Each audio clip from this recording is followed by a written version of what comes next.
கோபி இந்த மாதிரி வீட்டில் இருக்கவங்க எல்லாரையுமே கூப்பிட்டு வச்சு இதுக்கு மேலே தன்னோட தேவை இந்த வீட்டில் இருக்காதுன்னு தோணுது. ஏன்னா என்னோட கடமை முடிஞ்சிருச்சு, நான் போகலான்னு சொல்லிட்டு இருக்கும்போது தான் இனியாவோட பிரச்சனை வந்துச்சு. ஸோ அவளோட லைஃப்பை செட்டில் பண்ணணுன்ற ஒரே காரணத்துக்காக தான் நான் பாக்கியாவையுமே எதிர்த்துக்கிட்டு இங்கே இருந்தேன். ஆனால் இப்போ இனியாவே அவளோட லைஃப்பில் என்னால் எந்த உதவியுமே வேண்டான்ற மாதிரி என் மூஞ்சில் அடிக்கிற மாதிரி இந்த மாதிரி போலீஸை கூப்பிட்டுட்டதுனால இதுக்கப்புறமாவும் நான் இங்கே இருக்கிறது அவ்வளோ நல்லதுக்குல நினைக்கிறேன்னு சொல்லிட்டு தான் இதுக்கப்புறமா இந்த வீட்டுக்கு வர கூட போகிறதில்ல ஒரேடியா ஒரு சூப்பரான முடிவு எடுத்துட்டு நின்றுட்டு இருக்காங்க. ஆனா இதை கேட்டுட்டு கோபி நினைச்ச மாதிரி யாருமே ஷாக் ஆகுறதோ அப்படி இல்லைன்னா அதை எதிர்க்கிறதோ இல்ல வருத்தப்படுறதோ இல்லாம எல்லாருமே ரொம்பவே மெச்சூர்டா அமைதியா நின்றுட்டு இருக்காங்க. ஆனா ஈஸ்வரி தான் ஐயோ என் பையன் என்னை விட்டுட்டு எங்க போறான், என்னால என் பையன் இல்லாம கண்டிப்பா ஒரு நிமிஷம் கூட இந்த வீட்டுல இருக்கவே முடியாது, தயவு செஞ்சு என்னை விட்டுட்டு போயிடாதப்பான்னு சொல்லிட்டு கெஞ்ச ஆரம்பிக்கிறாங்க. ஆனா கோபியோ மத்தவங்க எல்லாருமே ரொம்பவே சைலண்டா இருக்கிறத பார்த்துட்டு கொஞ்சம் வருத்தத்தோட நின்றுட்டு இருக்காங்க. ஆனா ஈஸ்வரியோ ரொம்பவே பதட்டப்பட்டு அவங்க கிட்ட என்கிட்ட நீ சத்தியெல்லாம் பண்ணி கொடுத்தல, கடைசி வரைக்கும் இந்த அம்மா உயிரோட இருக்கிற வரைக்கும் நீ என் கூடயே இருப்பேன்னு சொல்லிட்டுலாம் சத்தியம் பண்ணி கொடுத்திய, ஆனா இப்போ அது எல்லாத்தையுமே நீ மறந்துட்டியான்னு சொல்லிட்டு அவங்கள மறுபடியுமே எமோஷனலா பிளாக்மெயில் பண்ணி அவங்கள அவங்க கூடயே வச்சிருக்கலாம்னு சொல்லிட்டு நினைச்சு பார்த்துட்டு பேசிட்டு இருக்க. ஆனா அங்க இருந்த எழிலோ பாட்டி அதான் அவங்களே கிளம்புறாங்கன்னு சொல்லி சொல்றாங்கல்ல. அதுக்கப்புறமா இந்த ஆளுக்கு இங்க என்ன வேலை, இதுக்கப்புறமா இந்த வீடு இவங்க இல்லாம நல்லாவே இருக்கும்னு நான் நினைக்கிறேன், ஏன்னா இவங்க தான் தேவையில்லாத பிரச்சனை எல்லாத்தையுமே உண்டு பண்ணிட்டு இருக்காங்கன்னு சொல்லிட்டு சொல்ல. ஆனா ஈஸ்வரியோ எழில் மேல கோவப்பட ஆரம்பிக்கிறாங்க. ஆனா எழிலோ அதை கண்டுக்கிற மாதிரி தெரியல. அதே மாதிரி பக்கத்துல இருக்க செல்லியனும் சரி இனியாவும் சரி ரொம்பவே அமைதியா நின்றுட்டு இருக்கதை பார்த்துட்டு ஈஸ்வரி ரொம்பவே கோபத்தோட என்ன உன் அப்ப இங்க இருந்து கிளம்பி போறேன்னு சொல்லிட்டு இருக்கா, ஆனா நீங்க என்ன இவ்வளவு அமைதியா நின்றுட்டு இருக்கீங்க, அப்பனா உங்களுக்குமே என் பையன் உங்க அப்பா இங்க இருக்கிறதுல விருப்பம் இல்லையா, நம்ம எல்லாருமே ஒரே குடும்பமா இருக்கிறது உங்களுக்கு ரொம்பவே பிடிச்சிருக்கு, எப்படியாவது நம்ம எல்லாருமே ஒன்னா இருக்கணும், அதுக்காக நீங்க ஏதாவது பண்ணுங்க பாட்டின்னு நீங்க தானே என்கிட்ட வந்து இதுக்கு முன்னாடி எல்லாம் பேசிட்டு இருந்தீங்க, இப்போ அது எல்லாமே மாறி போயிடுச்சா, நீங்க எல்லாருமே இப்போ ஒரேடியா அந்த பாக்கியா கட்சி தாவிட்டீங்களான்னு சொல்லிட்டு பேசிட்டு இருக்காங்க. ஆனா இனியாவும் செம்ம கெத்தா இங்க பாருங்க, இது இந்த வீட்டுல இருக்கணுமா இருக்க வேண்டாமான்ற முடிவு அப்பாவோடதும் அம்மாவோடதும், எல்லாத்துக்கும் மேல அம்மாவுக்கு இதுல விருப்பம் இல்லைன்னா நான் எதுக்காக அதுல தலையிடணும், அதே மாதிரி நான் அம்மாவுக்கும் அப்பாவுக்கும் டிவோர்ஸ் ஆயிடுச்சுன்றதை ஏத்துக்கவும் ஆரம்பிச்சுட்டு அவங்களால இதுக்கப்புறமா ஒன்னா இருக்க முடியாதுன்றத புரிஞ்சுக்கவும் ஆரம்பிச்சிட்டேன். ஸோ நீங்க அதை புரிஞ்சுக்கிட்டு நடந்துக்கிட்டா நல்லா இருக்கும், ஏன்னா அம்மாவுக்குமே இவங்க இங்க இருக்கிறதுல கம்ஃபர்டபுள் இல்லை, அதனாலதான் இதுக்கு முன்னாடி நான் ஏற்கனவே அப்பா என்ன முடிவெடுத்தாலும் பரவாயில்லன்ற ஒரு மைண்ட் செட்டோட இருந்த, அதனால இது என்னமோ எனக்கு அவ்வளோ பெரிய விஷயமா தெரியலன்னு சொல்லிட்டு அப்பா நீங்க எடுத்திருக்க முடிவு சரிதான், உங்களோட இஷ்டம், நீங்க எங்க இருக்கணும்னு ஆசைப்படுறீங்களோ அங்கேயே இருக்கலாம்ப்பா, அதே சமயம் நான் இன்னுமே உங்களோட செல்ல பொண்ணுதான்ப்பா, நீங்க என்ன நினைக்கிறீங்களோ கண்டிப்பா என்கிட்ட சொல்லலாம், என்னால கண்டிப்பா எல்லா விஷயத்திலையுமே உங்களை மறுத்து பேச முடியாது, அதை நீங்க தெரிஞ்சுக்கிட்டு தான் ஆகணும்னு சொல்லிட்டு பேசிட்டு இருக்க. ஆனா கோபியோ இந்த மாதிரி இனியாவே தன்னை இந்த வீட்டை விட்டு வெளியே போக சொல்ற மாதிரி பேசுறத பார்த்துட்டு பரவாயில்லம்மா நீ ரொம்ப பெரிய பொண்ணா வளர்ந்துட்ட, நான் இன்னும் உன்னை அந்த குழந்தை மாதிரியே நினைச்சிட்டு இருந்தேன், ஆனா இப்போ நீ பேசுறதுல வச்சே அது எல்லாமே மாறிடுச்சுன்னு எனக்கு புரிஞ்சிடுச்சுமான்னு சொல்லிட்டு வருத்தப்பட்டுக்கிட்டு நின்றுட்டு இருக்க. ஆனா இதை பார்த்துட்டு செல்லியனும் கொஞ்சம் சைலண்டாகவே நின்றுட்டு இருக்காங்க. உடனே ஈஸ்வரி அடுத்த கட்டமாக செல்லியனை திட்ட ஆரம்பிக்க. ஆனால் செல்லியனோ பாட்டி எதுக்காக பாட்டி இந்த விஷயத்த பெரிய விஷயமா ஆக்கிட்டு இருக்கீங்க, அதுதான் அப்பாவே இந்த வீட்டில் விருப்பம் இல்லை கிளம்பி போகிறேன்னு சொல்கிறாங்கல்ல, அப்புறம் நமக்கு என்ன பிரச்சனை, அப்பாவுக்கு எங்கே இருக்கணும்னு நினைக்கிறாங்களோ அவங்க அங்கே இருக்கதா சரி, இங்கே இருந்துக்கிட்டு எல்லா பிரச்சனையுமே நம்மளால மட்டும்தான் தீர்த்து வைக்க முடியும்னு சொல்லிட்டு இந்த மாதிரி தப்பான முடிவு நிறையவே எடுக்க வாய்ப்பு இருக்குது, அதனால தான் கொஞ்சம் வெளியே தூரமாக இருந்து பார்த்தாவது குடும்ப பிரச்சனைகளை கொஞ்சம் சரியாக அவங்க பார்ப்பாங்கன்னு தோணுதுன்னு ரொம்பவே ஷாக்கிங்கான ஒரு ட்ரூத்தை அப்படியே எல்லார் முன்னாடியுமே எடுத்து சொல்றாங்க. உடனே இதை கேட்டுட்டு ஆடி போன கோபியும் செல்லியா அப்பனா அப்பா ஒரு தப்பான முடிவு எடுத்துட்டேன் தான் நீயும் சொல்ல வரியான்னு கேட்க. உடனே செல்லியனும் ஆமாப்பா இதுக்கு முன்னாடி நான் வேணா அவசரப்பட்டு நிறைய விஷயங்களை பண்ணியிருக்கலாம், ஆனா இந்த தடவை நீங்களும் சரி பாட்டியும் சரி அவசரப்பட்டு ஒரு தப்பான முடிவு எடுத்துட்டீங்க, அதுதான் உண்மை, அதை நீங்க ஏத்துக்கிட்டு தான் ஆகணும், அதே மாதிரி இப்போ நீங்க இந்த வீட்டை விட்டு போகலான்னு சொல்லிட்டு முடிவு எடுத்ததை பத்தி சொல்லணும்னா அதில் எனக்கு கொஞ்சம் வருத்தம் தான், ஏன்னா எனக்கு உங்க கூட இருக்கணும் தான் விருப்பம், இருந்தாலும் உங்களோட விருப்பம் என்னமோ அதுபடியே நீங்க நடந்துக்கோங்க, இந்த வீட்டை விட்டு நீங்க போறதா இருந்தா கண்டிப்பா போகலாம்னு சொல்றாங்க. இதை கேட்டுட்டு கோபியும் ரொம்பவே மனசு வருத்தத்தோட நின்றுட்டு இருக்க.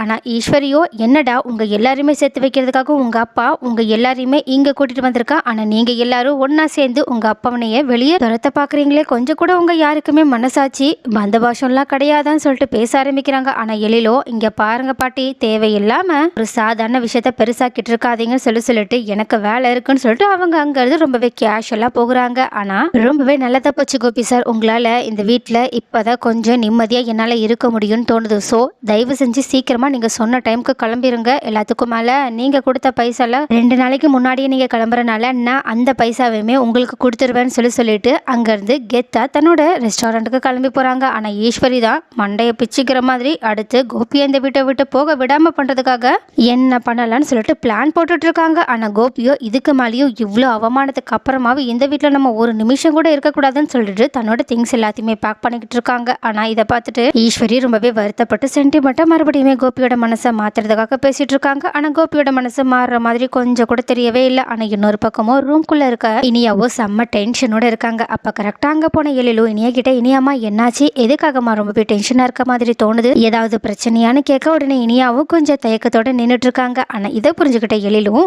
என்ன ஆகாஷ் விஷயமா ஏதாவது சொல்லணும்னு நினைக்கிறியா, என்ன பிரச்சனைன்னு சொல்லு, அண்ணா புரிஞ்சுப்பான்னு உனக்கு நல்லாவே தெரியும்லன்னு கேட்க உடனே இனியாவும், இல்லைனா இன்னைக்கு ஆகாஷ்க்கு ஒரு முக்கியமான எக்ஸாம் இருக்கு, இதுக்கு முன்னாடியெல்லாம் எக்ஸாம் இருந்தா நான் தான் அவனுக்கு ஆல் தி பெஸ்ட் சொல்லிலாம் அனுப்பி வைப்பேன், அவனுமே நான் ஆல் தி பெஸ்ட் சொன்னதுக்கு அப்புறமா தான் அந்த எக்ஸாமை என்னால் நல்லா பண்ண முடிஞ்சிச்சுலாம் சொல்லுவானா. பட் என்னால் இப்போ அவன் கூட பேசக்கூட முடியலண்ணா, அதனால தான் நான் கொஞ்சம் வருத்தமாக இருக்கு, சாரி, நான் இதுக்கப்புறமா ஆகாஷை பற்றி உங்ககிட்ட பேச மாட்டேன்னா, நான் ஏதோ கொஞ்சம் எமோஷ்னலாக இருந்தேனா, அதனால தான் சொல்லிட்டேன், நீ என்னை தப்பாக எடுத்துக்காதனா, நான் அவனை பார்க்க கூட மாட்டேனான்னு சொல்லிட்டு அவங்க எழில் எங்க தன்னை தப்பா நினைச்சிருவாங்களோன்னு சொல்லிட்டு பயத்தோட பேசிட்டு இருக்கா. ஆனா எழிலோ, இங்க பாரு இனியா, நான் உன்னை எதுவும் தப்பா நினைக்க மாட்டேன், நீ முதல்ல என் கூட கிளம்பி வான்னு சொல்லிட்டு அவங்கள ஒரு இடத்துக்கு கூட்டிட்டு போக வர உடனே இனியாவும், இல்ல நான் வீட்டை விட்டு எங்கேயும் போகல, கண்டிப்பா அப்பாவும் பாட்டியும் இந்த விஷயத்துல ஏதாவது பிரச்சனை பண்ணுவாங்க, நான் எங்கேயும் வரலனா, நான் இங்கே இருந்துக்கிறேன், யாருக்குமே என் மேல நம்பிக்கை இல்லை, நான் அப்புறம் எதுக்காக அவங்களுக்கு சந்தேகத்தை உண்டு பண்றதுக்காக வெளியே வரணும், இல்லைனா நான் எங்கேயும் வரல அப்படின்னு சொல்லிட்டு கொஞ்சம் தயக்கத்தை காட்ட. ஆனா எழிலோ எப்படியோ இனியாவை சமாதானப்படுத்தி அவங்கள அங்கிருந்து கூட்டிட்டு போக, அப்ப இதை பார்த்த கோபி சரி ஈஸ்வரி சரி ரொம்பவே கோபப்பட்டு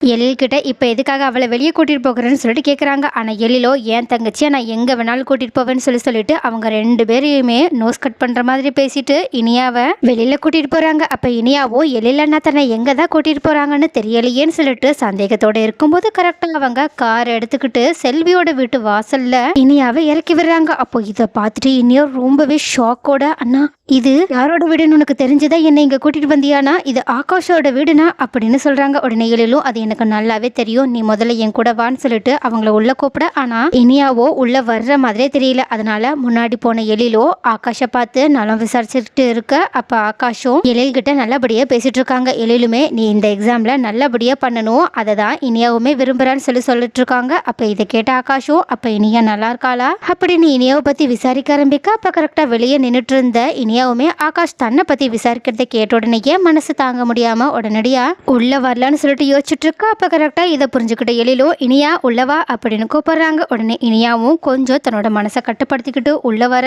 இதை பார்த்துட்டு ஆகாஷ் ரொம்பவே சந்தோஷப்படுறாங்க. ஆனா இனியாவோ ரொம்பவே தயக்கத்தோட, நீ இந்த எக்ஸாமை நல்லபடியா பண்ணணும், ஆல் தி பெஸ்ட் அப்படின்னு சொல்றாங்க. உடனே இதனால சந்தோஷப்பட்ட ஆகாஷ் எழிலுக்கு ரொம்பவே தேங்க்ஸ் சொன்னது மட்டும் இல்லாம இனியா கிட்ட ரொம்பவே நல்ல விதமா பேசிட்டு இருக்காங்க. அதுக்கப்புறமா எழிலுக்கு திடீர்னு ஒரு போன் கால் வந்துடுவே. உடனடியாக அவங்க, ஒரே நிமிஷம் நான் இப்போ வந்துடுறேன்னு சொல்லிட்டு பேசுறதுக்காக போக, அப்ப கரெக்டா எழில் போனதுக்கு அப்புறமா தான் தனியா நின்று ஆகாஷ் கிட்ட பேசுறது சரியா இருக்காதுன்னு சொல்லிட்டு ஆகாஷ் கிட்ட சொல்லிட்டு வெளியே வராங்க. அப்போ கரெக்டா ஆகாஷோட அப்பா இனியா வெளியே வரதை பார்த்துட்டு ரொம்பவே அவங்க மேல கோபப்பட ஆரம்பிச்சது மட்டும் இல்லாம அவங்கள மோசமா திட்டவும் ஆரம்பிக்கிறாங்க. ஆனா இனியாவோ ஆகாஷோட அப்பாவோட கேரக்டர் ஏற்கனவே தெரிஞ்சுக்கிட்டதுனால அவங்கள சமாளிச்சது மட்டும் இல்லாம தன்னோட அண்ணா எழிலுக்காக அவங்க வெயிட்டும் பண்ணிட்டு இருக்காங்க. ஆனா இப்படி தான் பேசுற பேச்ச கொஞ்சம் கூட மதிக்கவே மதிக்காம இந்த பொண்ணு இங்க நின்றுட்டு இருக்கால, எல்லாத்துக்கும் நான் என்ன பண்றேன்னு பாருங்கன்னு சொல்லிட்டு கோபத்தோட அங்கிருந்து கிளம்புறாங்க. ஆனா அதை பொருட்படுத்தாத இனியாவோ எழில் கிட்ட இந்த மாதிரி அவங்க பண்ணதுக்காக தேங்க்ஸ் சொல்லிட்டு இருக்காங்க. ஆனா அந்த பக்கமும் இந்த பிரச்சனையை பெருசாக்கிறதுக்காக செல்வியோட ஹஸ்பண்ட், அதாவது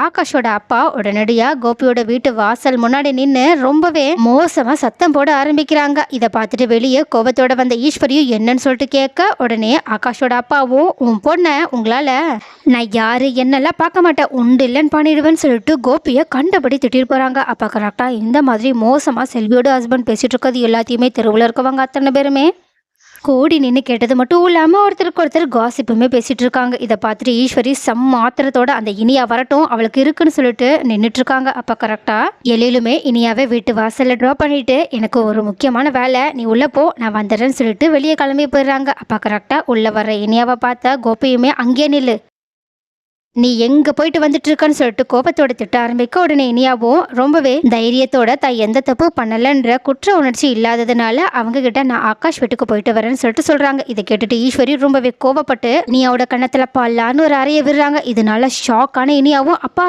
அப்படின்னு கோபியோட உதவியை கேட்க ஆரம்பிக்க, ஆனா கோபியோ அவங்க பங்குக்கு ஒரு அடியை இனியாவுக்கு வைக்கிறாங்க. இதனால ரொம்பவே ஆத்திரப்பட்ட இனியாவும் நீங்க என்ன நினைச்சிட்டு இருக்கீங்க, எதுக்காக இப்படி ஆளாளுக்கு என்ன அடிச்சிட்டு இருக்கீங்க, நான் ஒன்னும் எந்த தப்பு பண்ணலையே, நான் உங்ககிட்ட உண்மையை தானே சொன்னேன், உங்ககிட்ட மறைச்சு நான் எந்த ஒரு கேவலமான வேலையுமே பார்க்கவே இல்லையேன்னு சொல்றாங்க. இதை கேட்டுட்டு ஆமா அந்த தகுதியே இல்லாத குடும்பத்தோட பையனை நீ காதலிச்சது மட்டும் இல்லாம இப்போ அவனை பார்க்க அவனோட வீட்டு வரைக்குமே போயிட்டு வந்திருக்க, இது உனக்கு கொஞ்சம் கூட அசிங்கமா தெரியல, நீ அந்த வீட்டுக்கு போயிட்டு வந்திருக்கன்னு சொல்லிட்டு அந்த பையனோட அப்பா வந்து இங்க என்னை எவ்வளவு கண்டபடி கேவலமா பேசிட்டு போனான் தெரியுமா, ஆனா அதை பத்தி உனக்கு கொஞ்சம் கூட கவலையே இல்லல்ல, நீ இந்த மாதிரி கேவலமான வேலைகள்லாம் பாப்பன்னு நான் கொஞ்சம் கூட எதிர்பார்க்கவே இல்லை, உன்னை பார்க்கவே அசிங்கமாவும் அருவருப்பாவும் இருக்குன்னு சொல்லிட்டு இனியாவை திட்ட ஆரம்பிக்க, ஆனா இனியாவோ இதனால ஆத்திரப்பட்டு போது நிறுத்துங்க, இதுக்கு மேல என்னை பத்தியோ என் கேரக்டர் பத்தியோ அப்படி இல்லைன்னா ஆகாஷோட குடும்பத்தை பத்தியோ தப்பா ஒரு வார்த்தை பேசுனீங்க அப்புறம் நான் என்ன பண்ணுவேன்னு எனக்கே தெரியாது, அது மட்டும் இல்லாம இன்னைக்கு ஒன்றும் நான் காரணம் இல்லாம ஆகாஷை பார்க்க போயிட்டு வரல, ஆகாஷ்க்கு இன்னைக்கு எக்ஸாம், அதனாலதான் அவனுக்கு ஆல் தி பெஸ்ட் சொல்றதுக்காக போனேன், அதுவும் நான் ஒன்னும் தனியா போகல, எழிலண்ணா தான் என்னை கூட்டிட்டு போனாங்க,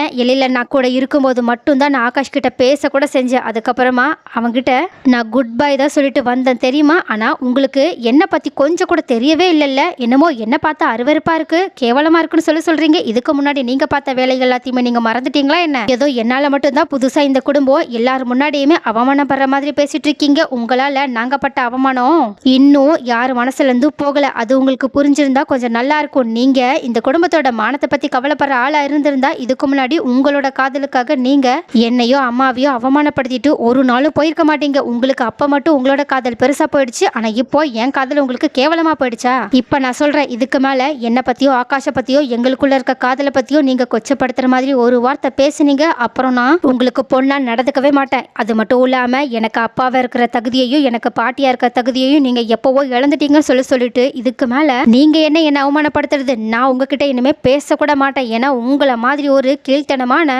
அசிங்கமான எண்ணத்தோட இருக்கிற ஆளுங்க கூட இருக்கிறது மட்டும் இல்ல உங்களை பார்க்கறதோ பேசுறது கூட பாவம் தான் சொல்லிட்டு செம்ம கெத்தா ஈஸ்வரியையும் கோபியையும் அசிங்கப்படுத்திட்டு உள்ள போறாங்க. அப்போ இது எல்லாத்தையுமே பார்த்துட்டு இருக்க ஜெனி அமிர்தான்னு சொல்லிட்டு எல்லாருமே செம்ம ஷாக்கோட நின்றுட்டு இருக்காங்க. சோ கைஸ் இனியா எந்த மாதிரி ஒரு சூப்பரான விஷயத்த பண்ணதை பத்தி நீங்க என்ன நினைக்கிறீங்க, இல்லைன்னா இன்னும் இவங்க அதிகமாவே ஈஸ்வரிக்கும் கோபிக்கும் பதிலடி கொடுத்துருக்கணுமா, அப்படி கொடுத்திருந்தா அது என்னவா இருந்தா நல்லா இருக்கும், எல்லாத்துக்கும் மேல இப்பதான் அவங்க பாக்கியா மாதிரி கொஞ்சம் கொஞ்சமா தன்னோட அப்பாவும் பாட்டியும் பண்ற தப்புகள் எல்லாத்தையுமே எதிர்த்து பேச ஆரம்பிச்சிருக்காங்க. சோ இந்த மாதிரியே இனியா கண்டினியூ பண்ணா நல்லா இருக்குமா, அப்படி இல்லைன்னா இந்த கோபிக்கும் ஈஸ்வரிக்கும் உண்மையையும் நியாயத்தையும் புரிய வைக்கிறதுக்காக இனியா என்ன பண்ணா கரெக்டா இருக்கணும், உங்களோட கருத்துக்கள் என்னன்ற எல்லா விஷயத்தையும் ஞாபகமா கமெண்ட்ல சொல்லுங்க.